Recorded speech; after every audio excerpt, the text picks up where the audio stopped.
أفلا يتدبرون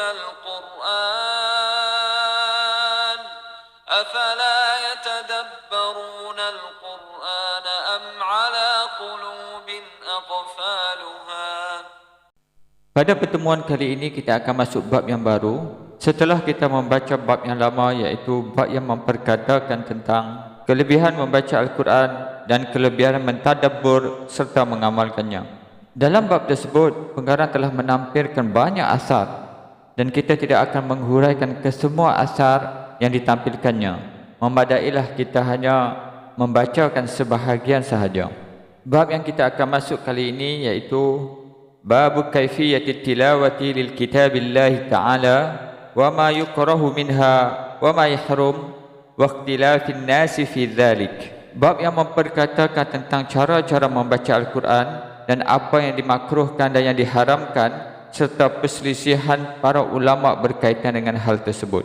Rawal Bukhari an Qatadah qala sa'altu Anasan an qiraati Rasulillah sallallahu alaihi wasallam faqala kana yamuddu madda thumma qara'a bismillahirrahmanirrahim yamuddu bismillah wa yamuddu birrahman wa yamuddu birrahim. Al-Bukhari meriwayatkan daripada Qatadah, dia berkata, aku bertanya kepada Anas mengenai bacaan Rasulullah sallallahu alaihi wasallam. Anas pun menjelaskan bagaimana Rasulullah sallallahu alaihi wasallam membaca Al-Quran yang melibatkan huruf mad. Sebagai contoh, apabila baginda membaca bismillahirrahmanirrahim, terdapat huruf mad di dalam kalimat Bismillah Ar-Rahman Ar-Rahim, dan baginda akan memanjangkan kalimat-kalimat yang melibatkan huruf mad yang terdapat di dalamnya. Wa rawat Tirmizi an Ummi Salamah qalat kana Rasulullah sallallahu alaihi wasallam yuqaddimu qira'atahu yaqulu alhamdulillahi rabbil alamin thumma yaqif Ar-Rahmanir Rahim thumma yaqif wa kana yaqra'u Maliki Yaumiddin. Qala hadithun gharib akhrajahu Abu Daud binahwi. At-Tirmizi meriwayatkan daripada Ummi Salamah, dia berkata Rasulullah sallallahu alaihi wasallam akan memotong bacaan baginda, yakni Rasulullah akan berhenti ataupun waqaf setiap kali bacaan satu ayat. Contohnya alhamdulillahi rabbil alamin, baginda akan berhenti. Ar-Rahmanir Rahim, baginda akan berhenti. Maliki Yaumiddin, baginda tidak membaca alhamdulillahi rabbil alamin ar-rahmanir rahim maliki yaumiddin. Baginda tidak membaca begitu. Hadis ini diriwayatkan oleh At-Tirmizi dan beliau sendiri menyatakan bahawa hadis ini gharib kerana diriwayatkan oleh seorang perawi sahaja, iaitu Ummu Salamah. Abu Daud juga meriwayatkan dengan matan hadis yang sama.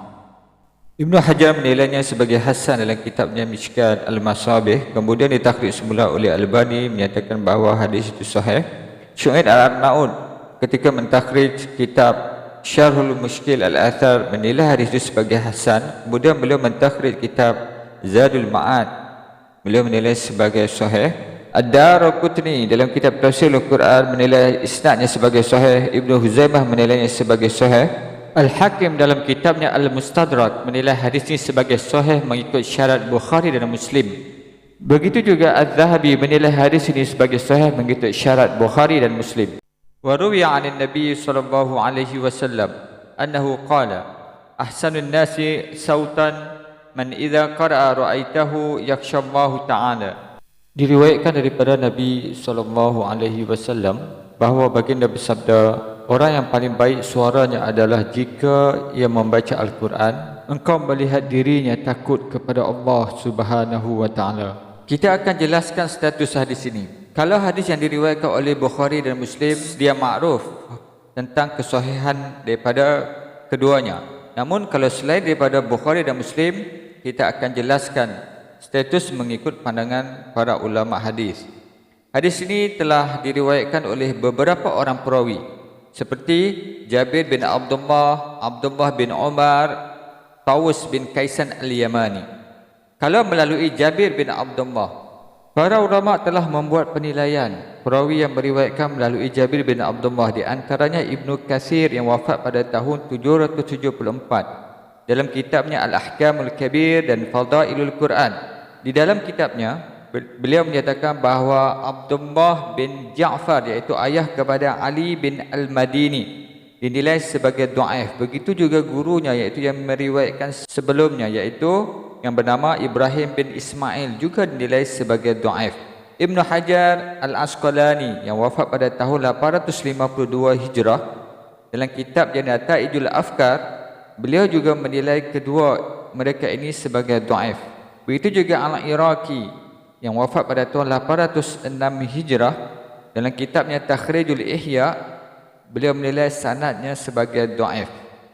Manakala hadis melalui jalur Abdullah bin Umar Al-Haythami yang wafat pada tahun 807 Hijrah dalam kitabnya Majma' Az-Zawaid menilai Hamid bin Hammad kemungkinan terdapat masalah kepada perawi ini. Melihat kepada jalur Tawus bin Kaisan Al-Yamani, Ibnu Hajar dalam kitabnya Nataijul Afkar menilai hadis ini sebagai hasan. Manakala Ibnu Katsir juga dalam kitabnya Fadailul Quran juga menilainya sebagai hasan. Kesimpulannya, hadis ini dinilai sebagai hasan kerana terdapat syahid daripada hadis yang diriwayatkan oleh perawi yang lain. Waruya an Ziyad an-Numairi annahu jaa ma'al qurra ila Anas bin Malik faqila lahu iqra farafa'a sawtahu wa tarab wa kana rafi'a as-sawt fakashafa Anas an wajhi wa kana ala wajhihi khirqatun sawda'u faqala ya hadha ma hakadha kanu yaf'alun wa kana idza ra'a syai'an yunkiruh kashafa al-khirqata an wajhi. Diriwayatkan daripada Ziyad An-Numairi bahawa dia datang bersama dengan para qori kepada Anas bin Malik iaitu merupakan salah seorang daripada kalangan sahabat. Lalu ada salah seorang daripada mereka berkata kepadanya, kepada Ziyad, bacalah Quran. Lalu Ziyad pun mengeraskan suaranya iaitu melantangkan suaranya dan mendendangkan bacaan Al-Quran. Ziyad adalah salah seorang yang memiliki suara yang lantang ataupun keras. Lalu Anas bin Malik yang merupakan sahabat tadi membuka kain hitam yang ada di wajahnya lalu berkata, apa ini? Sesungguhnya para sahabat tidak membaca Al-Quran seperti ini.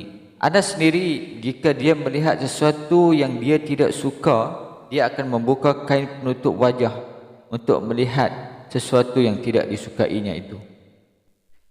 Asar ini dikeluarkan ataupun diriwayatkan oleh Ibnu Abi Syaibah. Perawi yang bernama Ziyad An-Numairi ataupun Ziyad bin Abdullah An-Numairi dinilai sebagai dhaif. Waruya an Qais ibn Umbad annahu qala kana ashab Rasulullah sallallahu alaihi wasallam yakrahuna raf'a as-sauti 'inda dzikr.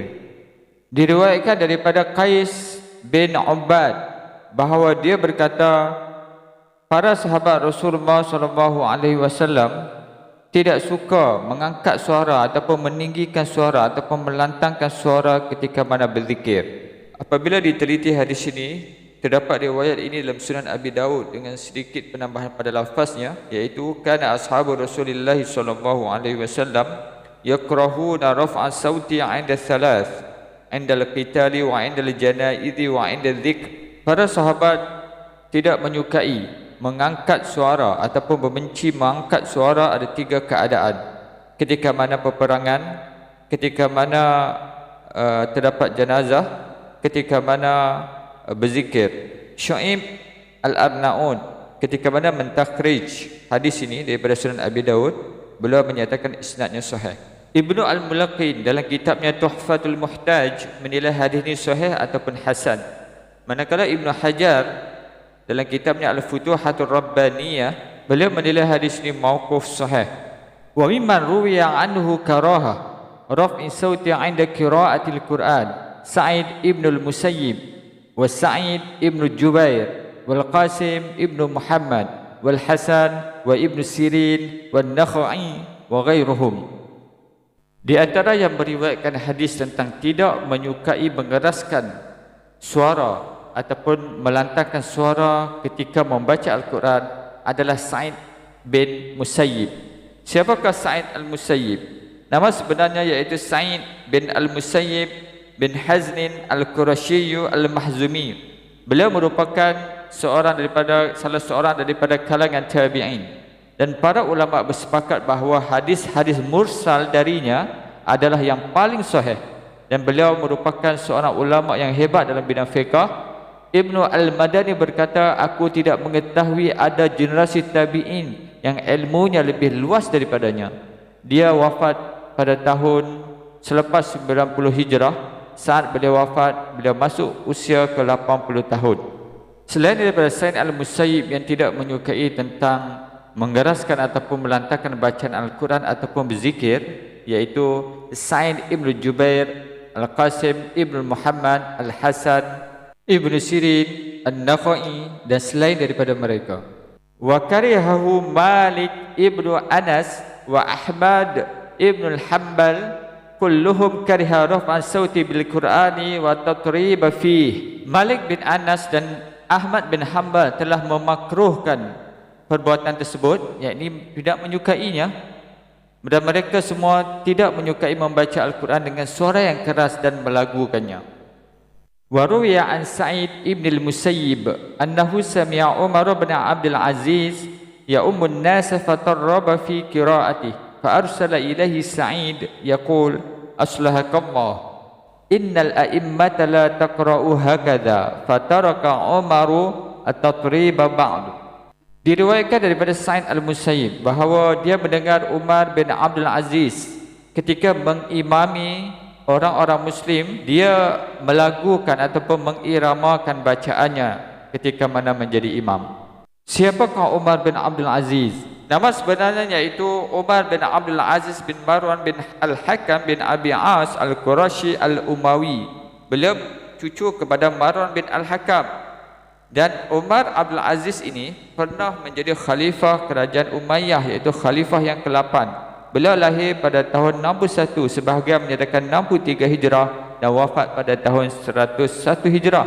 Maksudnya beliau hidup sezaman dengan Sa'id Al-Musayyib. Ketika Sa'id mendengar Umar mengimamkan makmumnya dan membaca secara berlagu ketika mana dia menjadi imam, lalu dia menegur Umar selepas itu dengan menyatakan, semoga Allah Subhanahu wa taala memperbaikimu, iaitu di atas perbuatan beliau membaca Al-Quran dalam keadaan melagukan bacaan.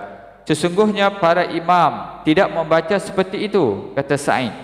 Selepas itu, Umar pun tidak lagi membaca Al-Quran dengan melagukan ataupun mengiramakannya.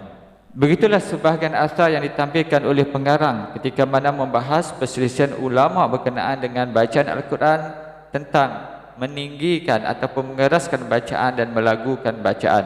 Dan pengarang akan tampilkan banyak lagi asar-asar yang melibatkan tentang perbahasan ini dan perselisihan ulama tentangnya. Ikutilah perbahasannya pada siri yang akan datang, insya-Allah.